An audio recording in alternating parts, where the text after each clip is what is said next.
Le dépistage préconceptionnel consiste à donner la possibilité à chaque membre d'un couple de savoir s'il est à risque, donc avant de s'engager dans la conception d'un enfant préconceptionnel, donc s'il est à risque de transmettre à un potentiel enfant une maladie incurable ou un handicap d'origine génétique. Je ne sais pas si cette définition conviendra à nos intervenants, s'ils voudront la préciser, je leur laisse le loisir de le faire, évidemment.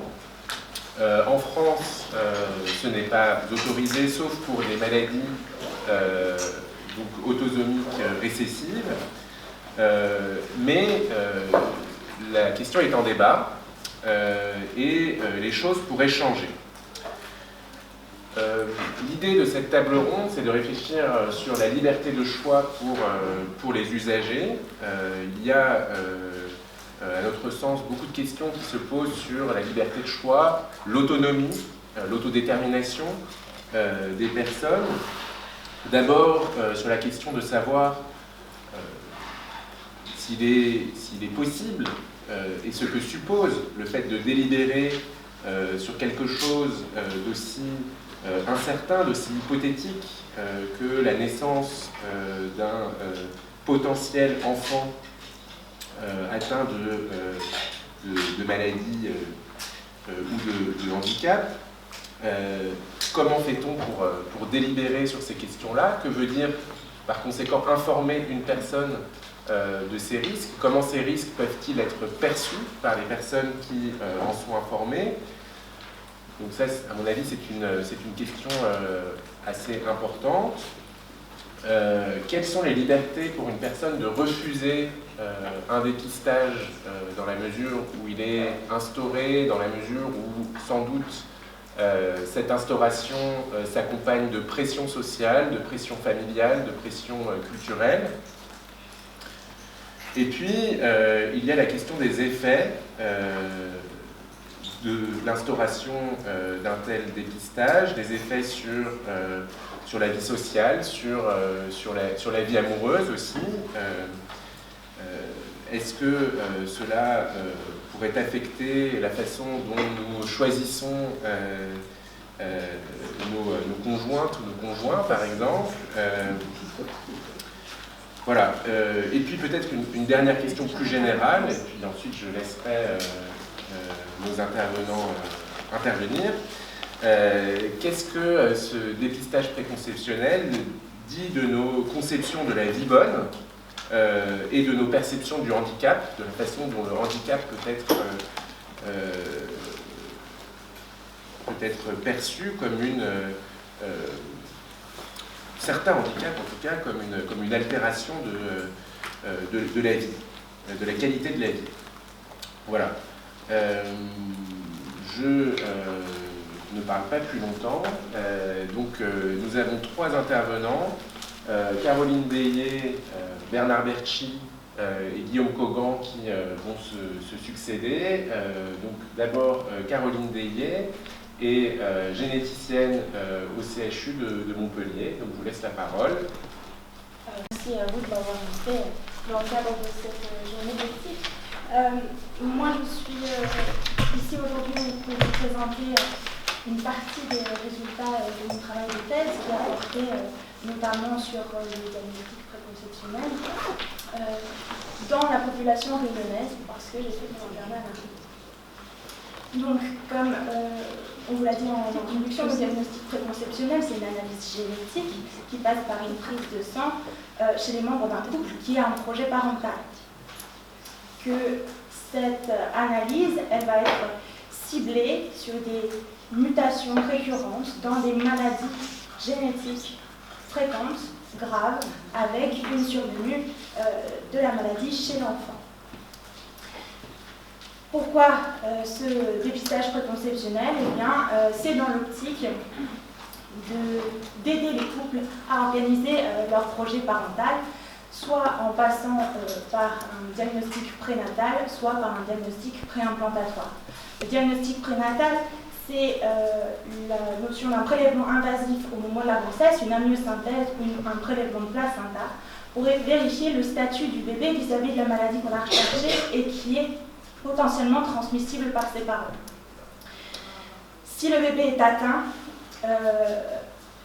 une demande d'interruption médicale peut être formulée par le couple et serait acceptée dans ces conditions au vu de la maladie d'une particulière gravité. L'autre possibilité d'organisation d'un projet parental, c'est le diagnostic préimplantatoire qui passe par un protocole de FIV et l'implantation des embryons sains ou porteurs sains comme ses parents qui ne développera pas la maladie donc, mais qui pourra faire l'objet d'un conseil génétique à sa majorité. Ce dépistage préconceptionnel, il est déjà proposé en routine dans plusieurs pays à travers le monde, notamment dans des populations ciblées avec un risque augmenté pour certaines pathologies autosomiques récessives. Ça veut dire que les deux parents, les deux membres du couple sont porteurs d'une variation, ils sont dits porteurs sains, et quand les deux variations se retrouvent chez leur enfant,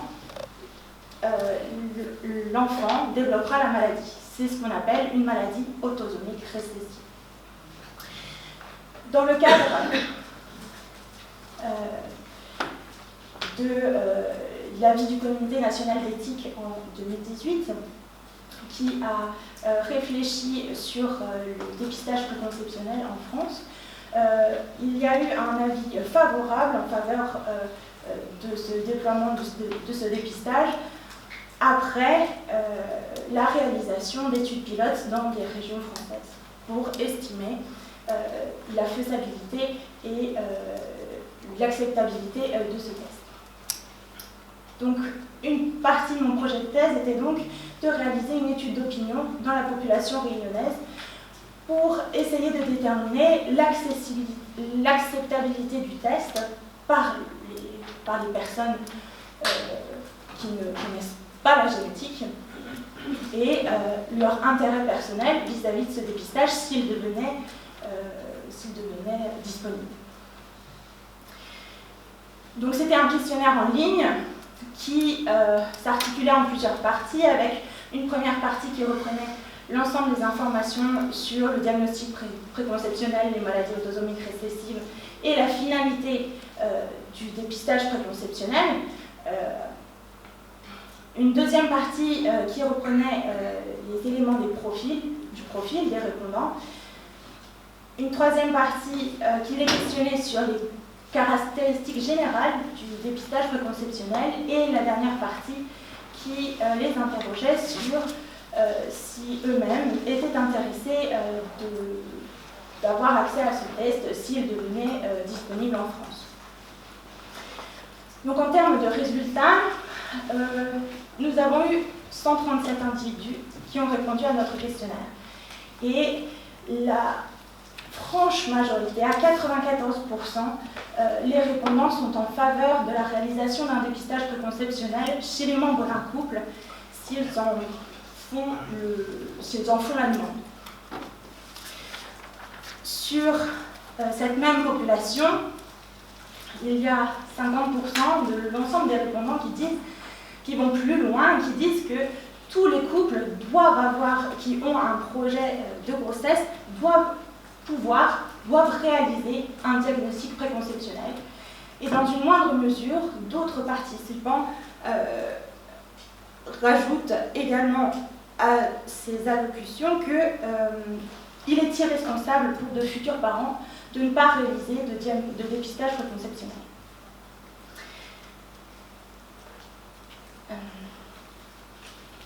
Ce test, quand on les interroge sur la possibilité, si ce test entraînait une plus grande anxiété ou était le reflet d'une surmédicalisation de la vie des couples, n'était pas ressenti par les sujets interrogés.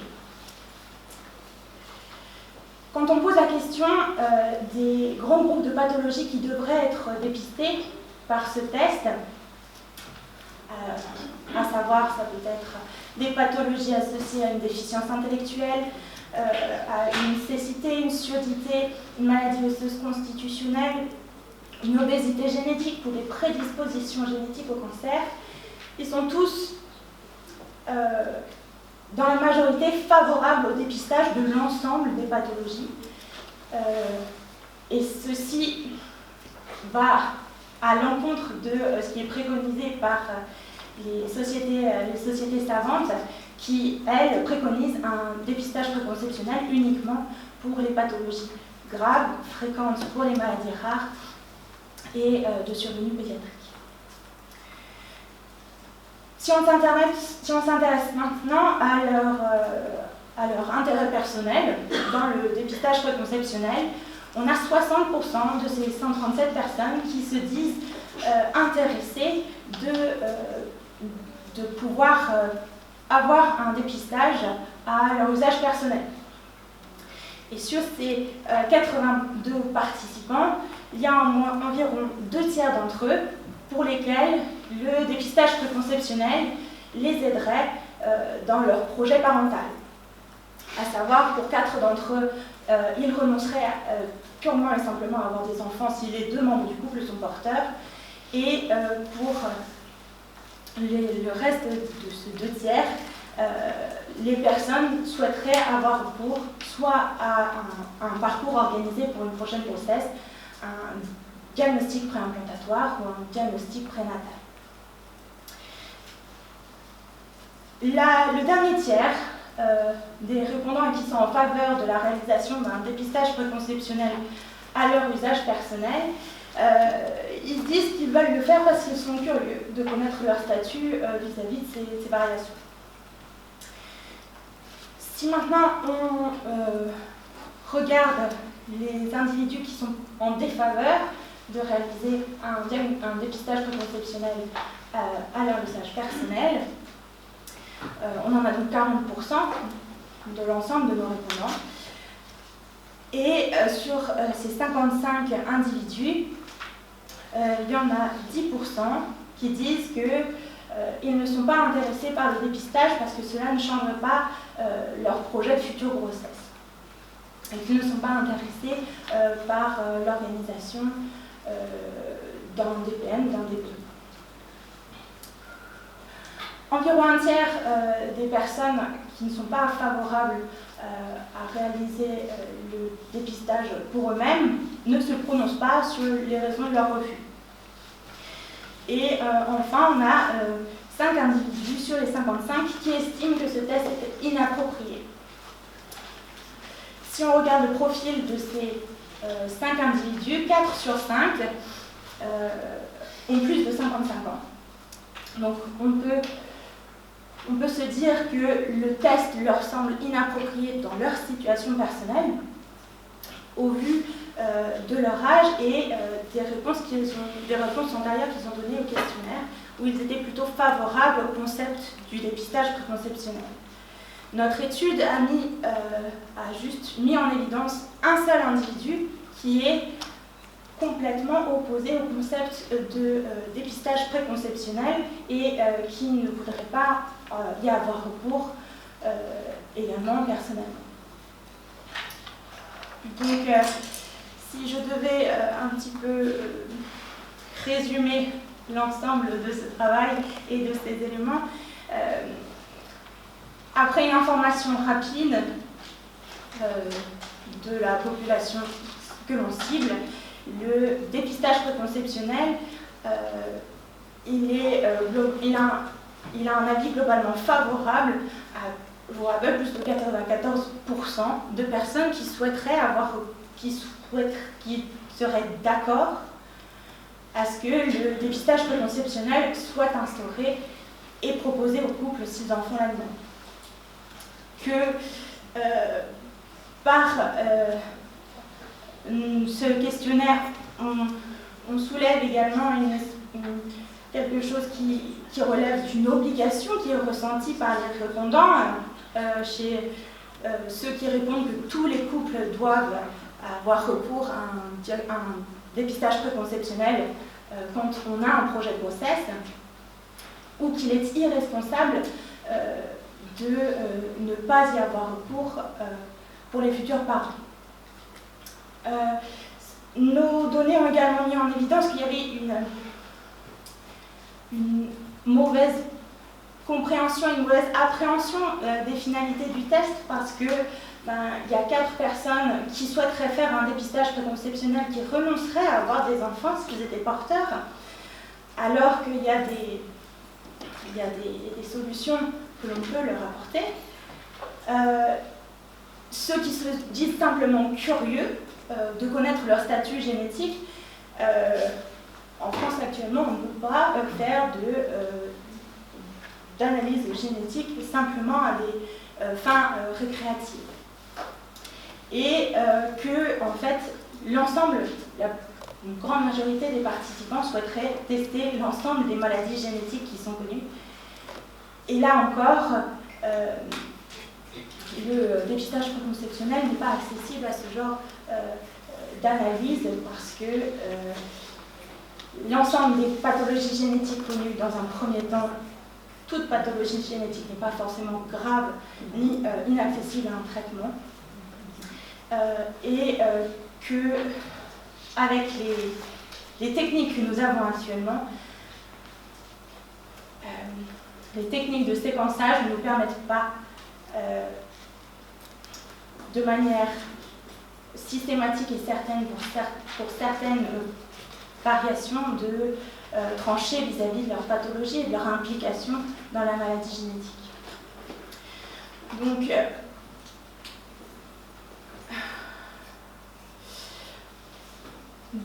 voilà ce que je voulais vous dire en termes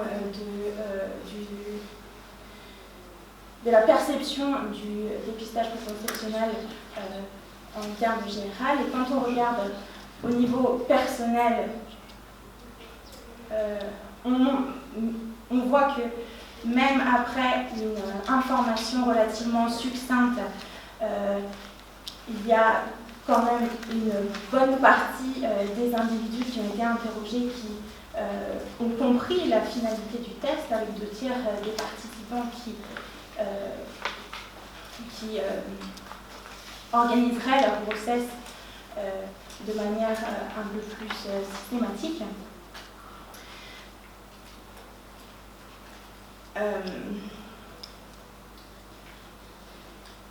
Et que, en ce qui concerne les personnes qui ne sont pas intéressées par le dépistage préconceptionnel à leur bénéfice personnel, on a une grande zone d'ombre vis-à-vis des répondants qui ont notifié leur refus sans déterminer la raison de leur refus. Donc là, on peut se demander si c'est lié à une mauvaise compréhension du test ou si, au contraire, il y a une barrière de ces individus à la réalisation d'analyses génétiques, voire de médicalisation d'une grossesse ultérieure. Donc voilà, je pense que j'ai fait un peu le tour des différents points que je voulais partager avec vous.